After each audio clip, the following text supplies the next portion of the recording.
fazendo um resumo do que a gente viu, né? A gente viu os processos de avivamento ao longo da história.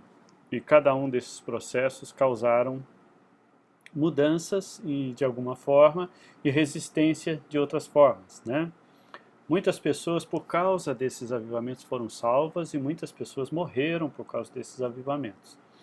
Os avivamentos sempre causaram uma mudança na direção daquilo que estava sendo proposto, né?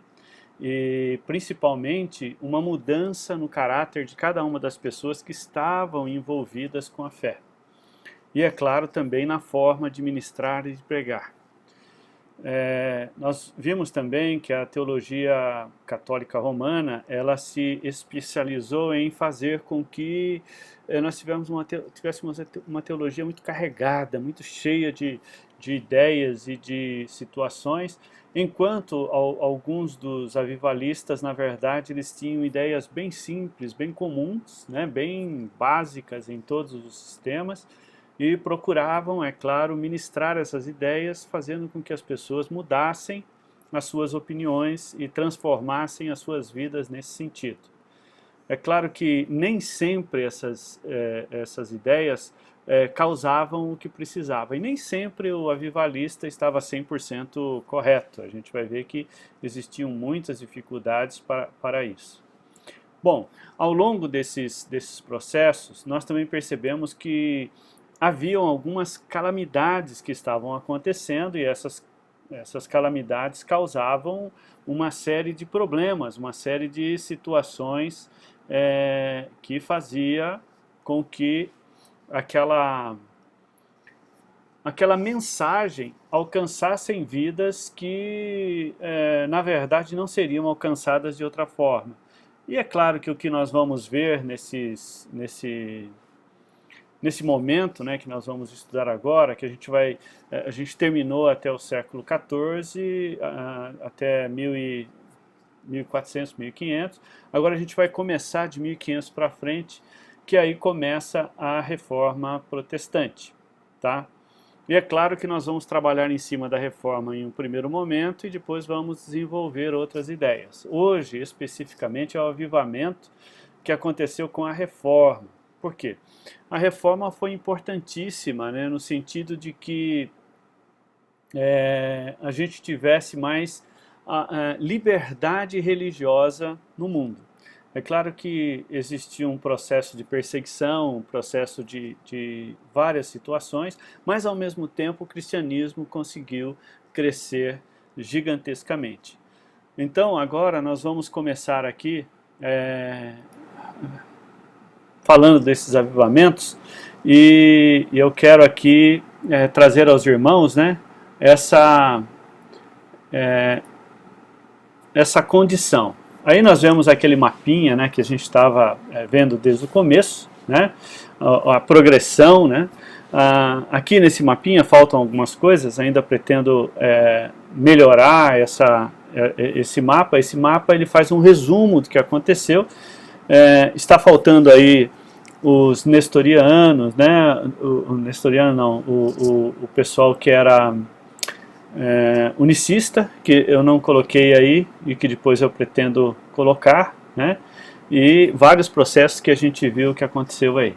O que nós estamos agora é no início do ano 1500, quando, depois da morte de John Hus e de toda essa situação, de Savonarola e tudo mais, a Alemanha estava no seguinte contexto, para a gente poder entender a nossa aula de hoje. O contexto ali alemão era um contexto bem complicado, né?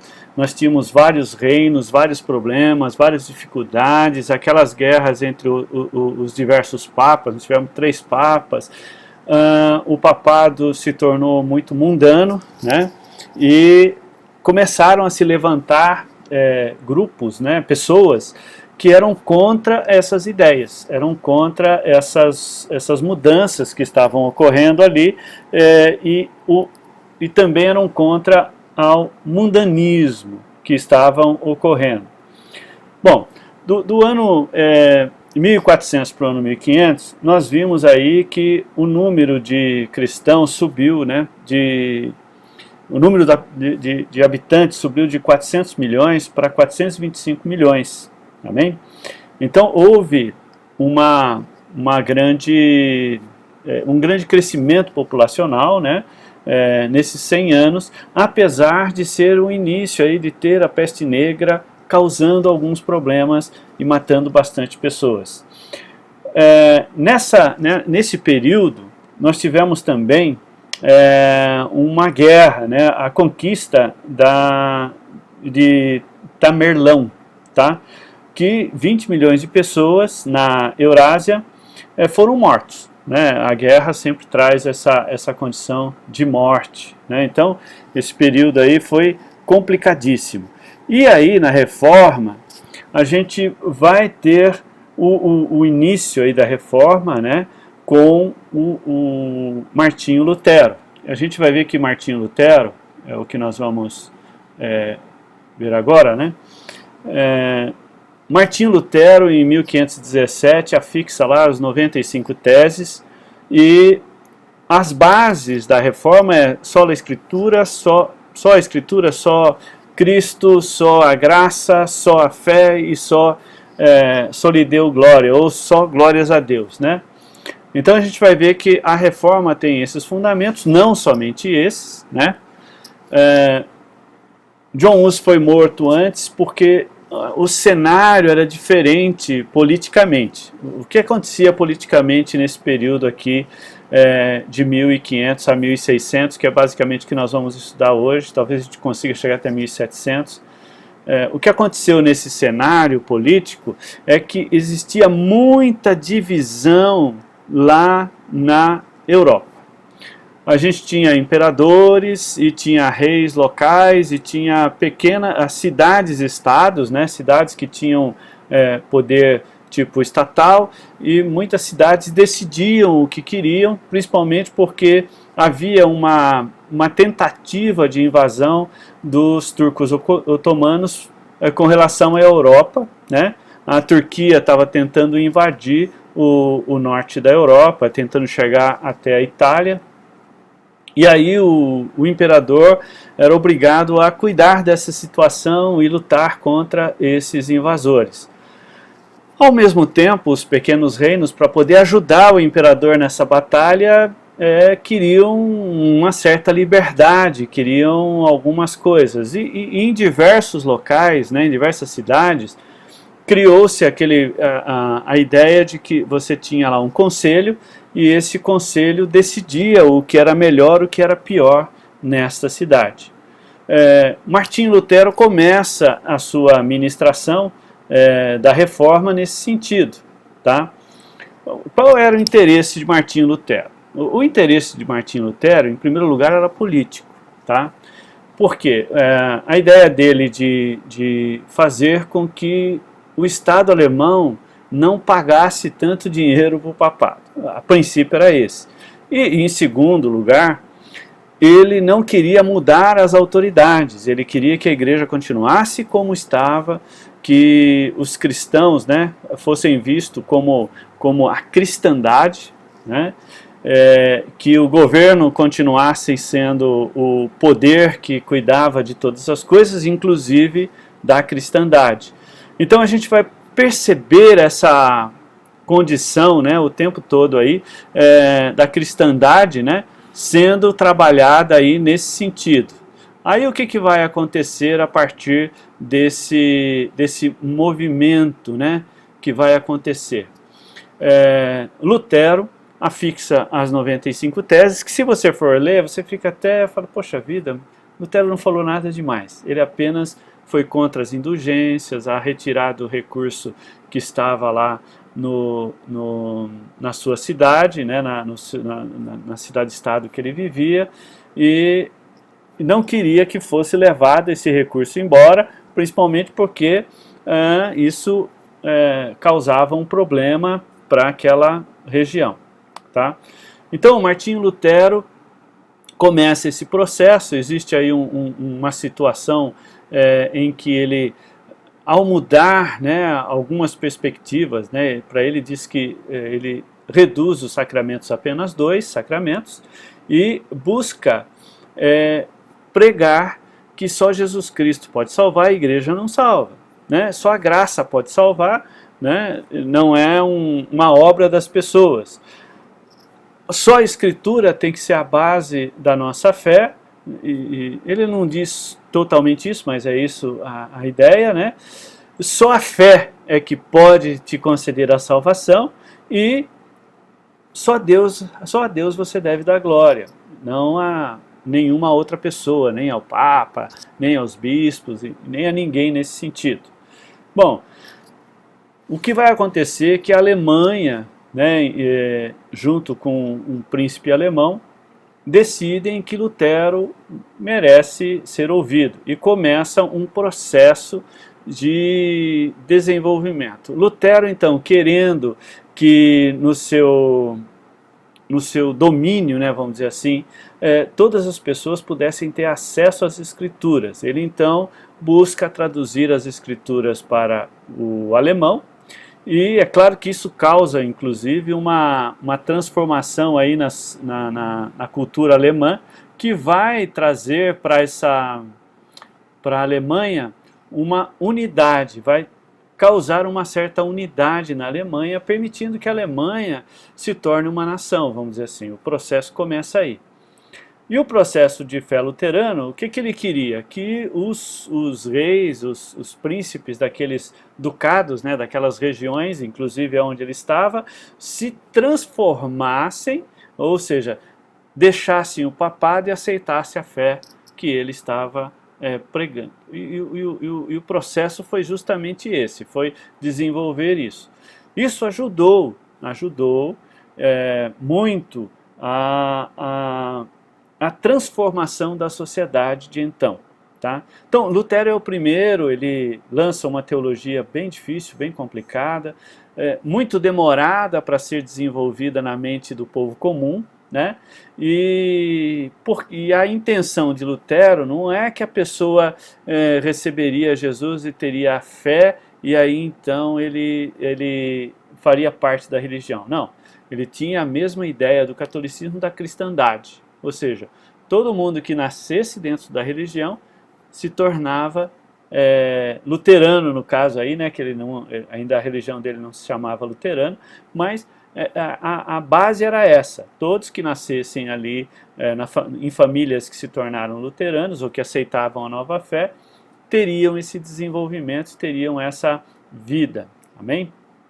Bom, esse processo de Lutero esbarrou em vários outros reformadores que surgiram no mesmo tempo. Como eu falei, eram várias cidades e estados, e a gente vai ver que outros reformadores em outras cidades também começaram o mesmo processo. A maioria dos reformadores vai ter a mesma ideia de Lutero. É claro que cada um achava que o que ele estava pregando estava correto e que o outro estava ministrando estava errado. A gente vai ver esse processo, né, ao longo do nosso bate-papo aqui. A gente vai perceber, por exemplo, que Martinho Lutero e Calvino tinham ideias bem distintas em alguns pontos, mas na maioria deles eram semelhantes e até bem organizados. A gente vai ver também que Zwinglio é outro que também tinha esse tipo de ideias. Então, esses três reformadores, além de outros que a gente vai tentar discorrer ao longo desse tempo, eles estavam, na verdade, eles eram católicos romanos que não, a princípio, eles não queriam acabar com a Igreja Romana. Depois é que eles tomaram essa posição. Tá? Então eles são católicos romanos, eles se mantêm na doutrina romana, naqueles princípios romanos, e vão trabalhar com essa situação. Tá? E vão desenvolver isso. Né? Nós vamos ver na Inglaterra também, vai surgir também a religião anglicana, né? o cristianismo anglicano, que vai manter as mesmas ideias católicas, os mesmos princípios católicos, só que eles queriam melhorar essa fé, eles queriam fazer com que o cristianismo fosse mais,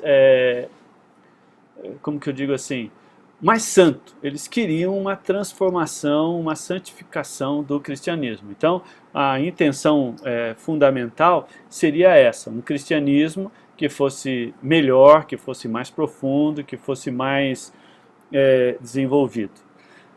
Martinho Lutero então se esbarrou nesses outros reformadores, né? A gente vai ver que mesmo dentro da Igreja Católica, os reformadores que saíram de lá, né, tinham essas ideias e tinham esses princípios. Além de Martinho Lutero, né, que causou uma revolução na época, a gente vai ter também, além de Lutero, além de Calvino, além de Zwinglio, além de os anglicanos, né, que por causa de um rei, né, vai acontecer uma mudança na Inglaterra e vão abandonar o catolicismo. Nenhum desses queria mudar absolutamente nada no processo de relação com o governo, ou seja, eles queriam ser igreja oficial daquele governo e todo mundo que nascesse debaixo dessa fé seria chamado de cristandade, né?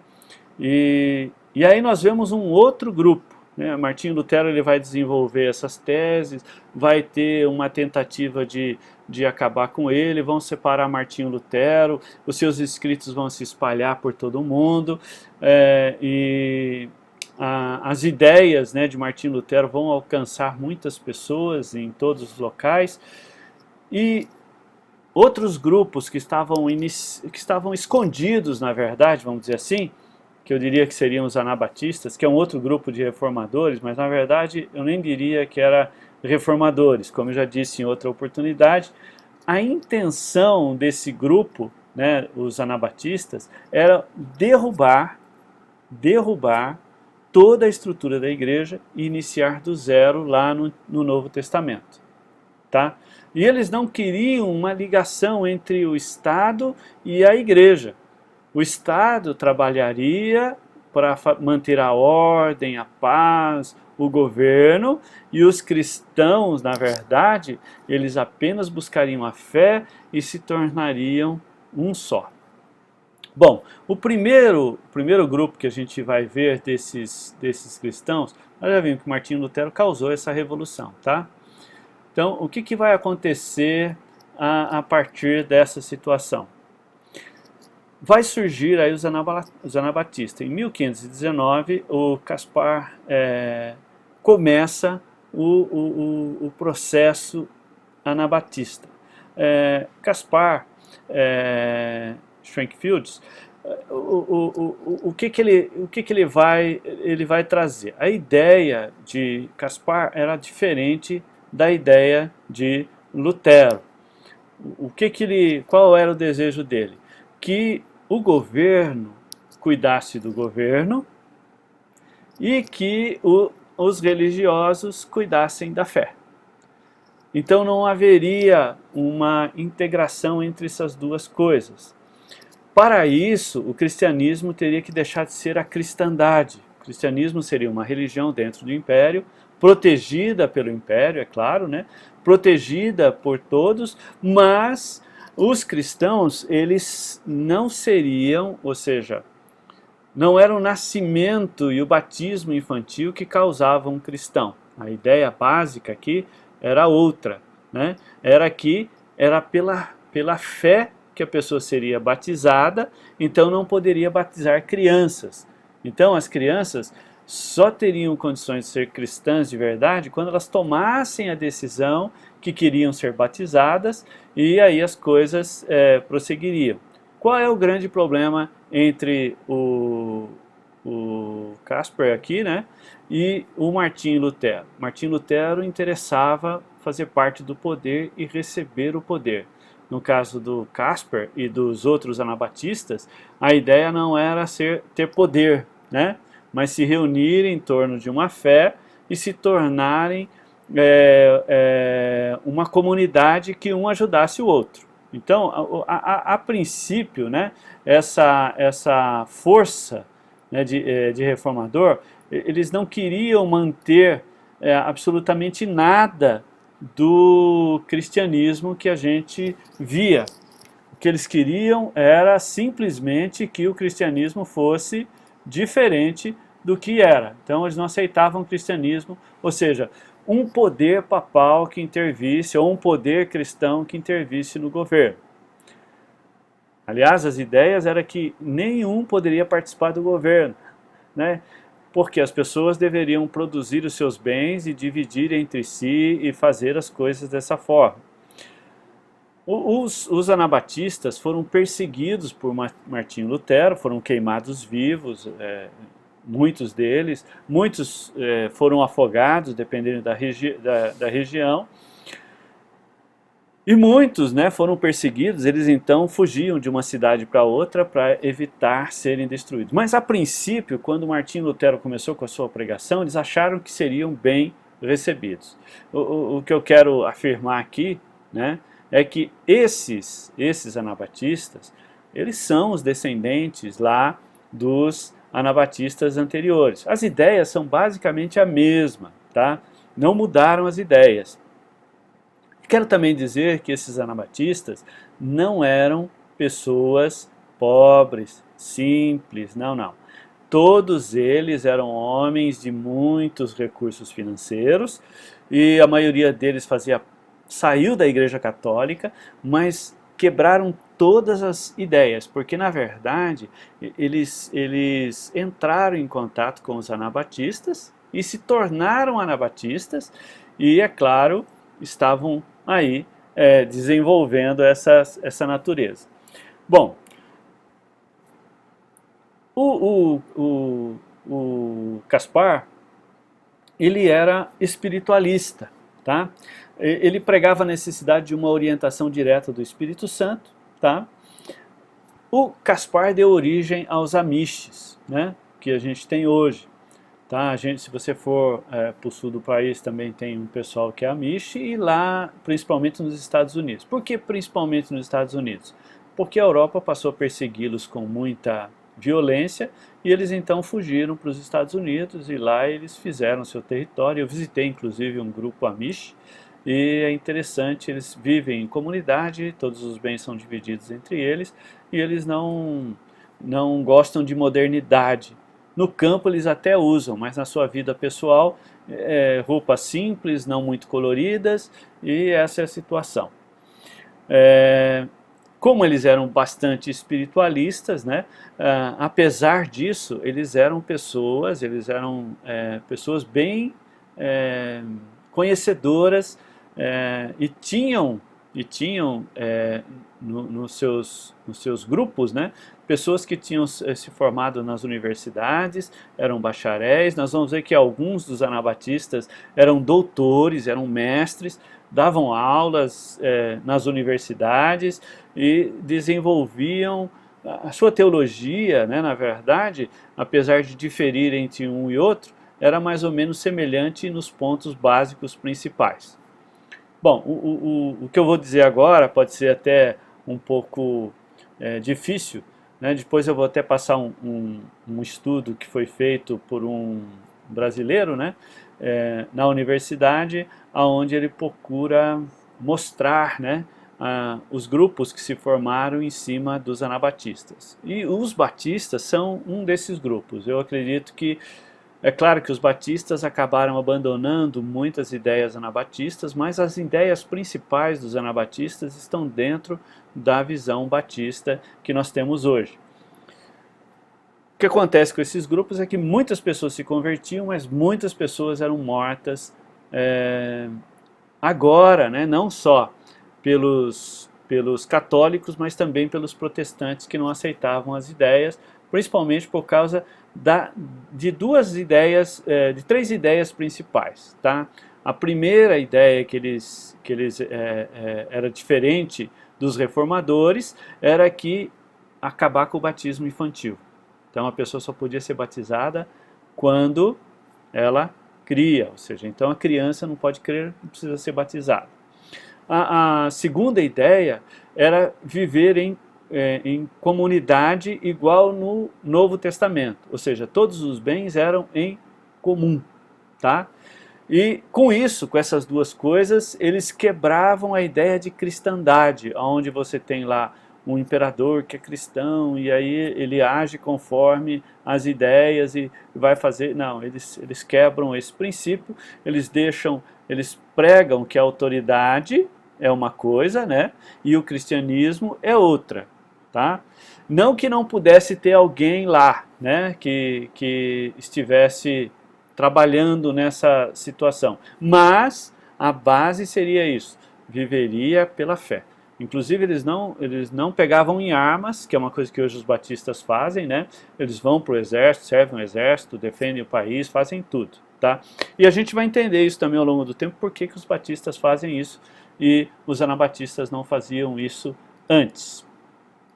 Bom, o próximo reformador é esse senhor chamado Zwinglio. Zwinglio começou em 1523, um pouco depois aí do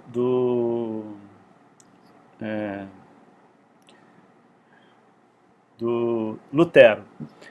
O Zwinglio, ele basicamente, vamos dizer assim, o movimento anabatista estava lá, né, na cidade da Suíça. Ele é um reformador suíço e ali é que surgiram os grupos mais importantes de anabatistas e que foram se espalhando ao longo do tempo pelo mundo. Zwinglio, ele lidera a reforma lá na Suíça, né? Ele capta a princípio um pouco das ideias, mas ele já tinha as suas próprias ideias, né, e tal, e ele vivia discutindo com os anabatistas, né, vivia discutindo as ideias, e muitas ideias de Zwinglio ele adquiriu nesse contato com os anabatistas. O contato de Zwinglio com os anabatistas causou umas mudanças, umas transformações nas suas ideias. Mas em si, o que Zwinglio queria? O poder, tá? Ele queria que a igreja fosse estatal, ou seja, né? Então ele propõe isso. Zwinglio também desenvolve uma teologia muito bacana, muito bonita, que os batistas, algumas coisas, né, acabam tomando posse dessas doutrinas, e os batistas vão desenvolver essas ideias ao longo do tempo, ao longo dos dias aí da existência. Bom, Zwinglio foi o primeiro reformador a matar um anabatista, né? Então a gente vai ver que ele acabou matando um anabatista, tá? Ele vai perseguir lá os anabatistas por causa das ideias completamente diferentes. Ele também é bastante responsável, né, pelo avivamento, porque ele alcançou o povo da Suíça, e os suíços mudaram de vida, mudaram de atitude, mas ele rejeitava as ideias anabatistas, porque quebrava essa ideia de Estado, quebrava a ideia do batismo infantil, a ideia da ceia, né? A ceia era um símbolo para os anabatistas. Zwinglio até aceitou um pouco dessa ideia, mas ele continuava crendo que o batismo infantil era essencial, e ele tinha essa ideia de cristandade. Bom, está fervilhando a reforma, né? Está fervilhando essa situação ali na Suíça, está fervilhando a situação na Europa. As cidades e estados estão tomando atitudes, cada uma diferente. O imperador perdeu aquele poder que ele tinha, o Papa perdeu aquele poder que ele tinha anteriormente, tá? Principalmente por causa dos acordos que foram feitos. Depois é claro que a gente vai ver que o imperador vai tentar mudar isso, mas não vai conseguir, tá? Então, em 1523 começa aí a reforma suíça, e o desenvolvimento dessa reforma vai de vento em popa, alcançando não só a Suíça, mas também as regiões em voltas, e muitas pessoas vão discutir com Zwinglio, vão discutir com Martim Lutero sobre as suas ideias, e vão apresentar outras ideias para tentar melhorar essa situação, tá? E é claro, a gente vai ver que a coisa não vai ser tão fácil assim, né? As coisas vão indo e vão causando um processo difícil. Bom, o próximo reformador que a gente vai... se eu consigo aqui, né? Foi 2, não era para ir 2. Vamos lá. Bom, o próximo reformador é Balthasar Rubmeier. Bom, ele começa em 1525, você já viu 2 anos aí depois de Zwinglio, E aqui começa verdadeiramente o início do movimento anabatista. Rubem Meyer, na verdade, é um doutor. Assim como Lutero, ele fez doutorado na universidade, tá? E ele vai se converter ao anabatismo, vamos dizer assim, e vai levar os anabatistas a um novo nível de ideias, tá? Rubem Meyer é o mais, como que eu digo assim, mais importante entre os anabatistas nesse período. Ele vai escrever vários livros, né? Várias obras são escritas por Rubem Meyer.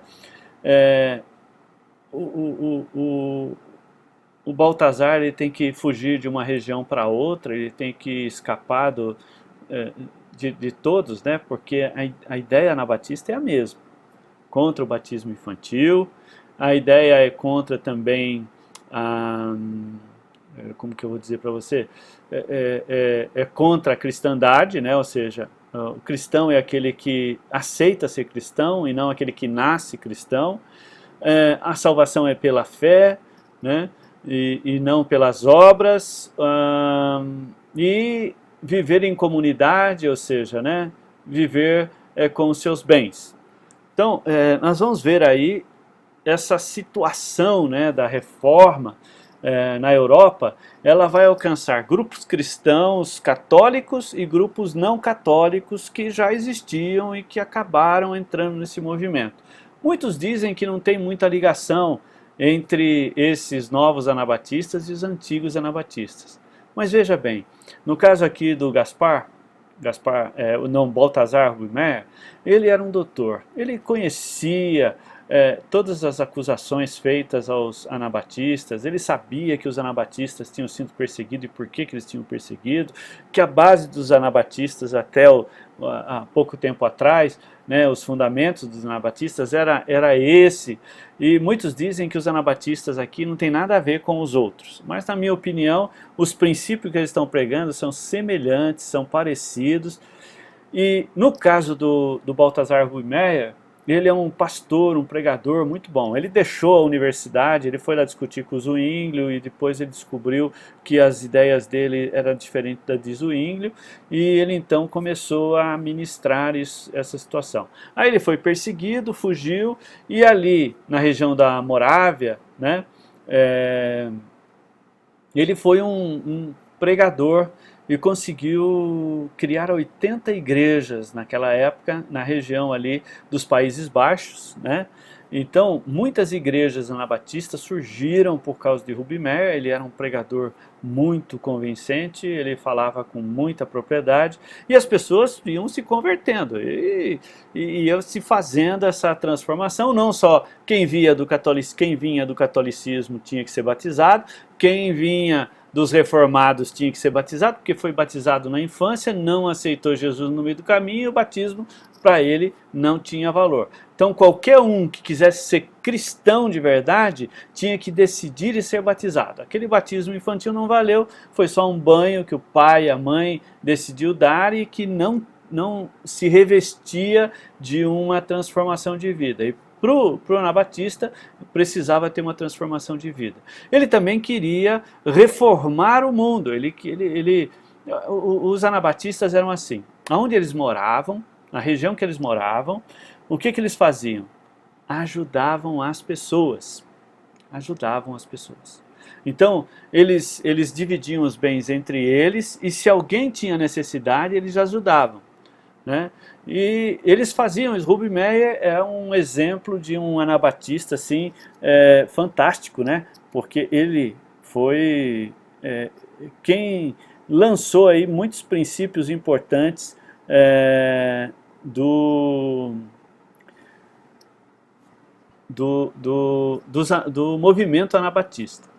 Bom, o movimento começou a se espalhar definitivamente para a Europa. Por quê? Porque a ideia anabatista era o seguinte: ninguém pode passar necessidade. Os nossos bens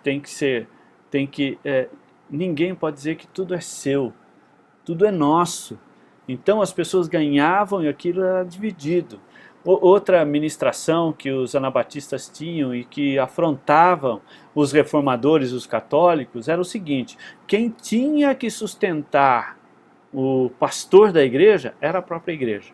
Não podia vir dos cofres que eram cobrados pelo imperador, dos impostos que eram pegos do imperador, e teriam que vir, é claro, desse recurso que era, na verdade, um recurso de todo mundo. Então, assim, não poderia de forma alguma esse dinheiro ser utilizado para pagar o pastor. Então, quem sustenta o pastor é a igreja. Então, essa outra ideia batista, outra ideia anabatista, né? E a outra condição também que eles tinham era o seguinte: as pessoas que estavam no meio anabatista deveriam ser entre elas escolhido alguém para se tornar o pastor. Então, toda a comunidade anabatista tinha. Os princípios anabatistas eram bem simples, fáceis de ser assimilados pela população. Enquanto a teologia de Calvino, a teologia de Zwinglio, e depois nós vamos ver mais um reformador daqui a pouco, era muito complicada, né? Os anabatistas chegavam assim: ó, para você ser anabatista você não precisa de nada disso. Primeiro, você precisa só aceitar a Cristo e ser batizado. Depois, você vai viver conosco em comunidade. O que você precisa fazer? Buscar santificação. Se você é pobre, você não vai passar mais necessidade, você vai fazer parte do nosso grupo. Se você é rico, seus bens não te pertencem mais, pertencem a todo mundo. Então, esses princípios faziam com que as pessoas acabassem fazendo parte desse grupo, né? E buscavam trabalhar constantemente para fazer isso. Rub Meyer, por exemplo, ele tinha um grupo de mais para uma Europa daquela época, né, com 100 mil habitantes, né,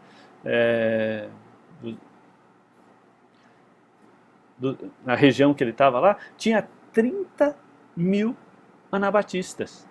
30 mil anabatistas nessa região. Bom, o próximo reformador que a gente vai encontrar aqui são os dois, o Conrad Grebel e o George Bullock. Deixa eu tirar aqui da frente, né, para que vocês possam ver aí o nome. Bom, esses dois anabatistas, na verdade o Conrad Grebel era amigo de Zwinglio, tá? O Conrad, em 1525, ele vai ter as mesmas ideias aí que nós vimos do outro lá, reformador. E o George Bullock, ele também vai ter essas ideias. São os dois protagonistas, né? E a princípio ele entra no processo lá com Zwinglio, né? Ele também era estudado, ele tinha se tornou um bacharel e ele era bastante conceituado, e ele então, junto com o George Bullock, eles vão transformar, né, a situação dos anabatistas. E por quê? Porque num determinado momento ele deixa a ideia de Zwinglio e passa a ser anabatista. Ele não é chamado, os anabatistas não se chamavam de anabatista. Eu quero que vocês entendam que eles se chamavam de irmãos, tá? Então eles eram os irmãos. E no caso aí de Conrad Grebel e do George Bullock, vai aparecer mais um, que é o Felix Menz, né? E receberam uma oposição muito grande de Zwinglio. A ideia é que eles discutiam e quem o conselho decidia que ganhou, o outro deveria se calar. E houve discussões lá entre o Rub Meyer, né, com o Zwinglio, e o Zwinglio achou que, como o conselho da cidade deu como Zwinglio o vencedor, que o Rub Meyer ia ficar quieto. Ele não ficou, tá? O Conrad Grebel e o George Bullock se batizaram em Zurique. Então eles se reuniram lá e um batizou o outro, e é claro que quem participou desse batismo foi o sacerdote, que é o nosso anterior aí, o Baltazar Rubinmeyer, porque ele já era sacerdote, ele já era alguém dessa área, ele deixou de ser, passou a ser um pastor simplesmente. Quais eram os objetivos desses homens? Que acontecesse uma igreja regenerada, o sinal para ser um cristão era o batismo só de crentes, e nós vamos ver aí que a situação, né, que vai acontecer aí é de perseguição, porque os reformadores não aceitavam as mudanças que os anabatistas estavam propondo, né, e continuavam pregando o evangelho e acreditavam que a guerra era necessária, enquanto, né, os anabatistas eles não queriam pegar em armas, não queriam fazer guerra. Hoje quem faz isso são os testemunhos de Jeová, tá? E alguns outros anabatistas que existem por aí. A partir de 1527 houve uma perseguição feroz dos católicos e dos protestantes em cima dos anabatistas. E eles tiveram que fugir das cidades, e como cada cidade funcionava diferente, tinha o seu próprio governo, o seu próprio grupo e tal, então eles tinham tempo para pregar suas mensagens antes de serem perseguidos, e conforme eles eram perseguidos nessa cidade, eles passavam para a próxima cidade. E por isso eles iam espalhando a sua doutrina em todos os lugares. A doutrina era de fácil assimilação, né, e de fácil aceitação, inclusive. Principalmente, não só classe alta, como classe baixa, acabavam aceitando essa situação. Tá? Depois desses dois reformadores, que depois a gente vai ver direitinho o que acontece com eles, tá? A gente vai ver que a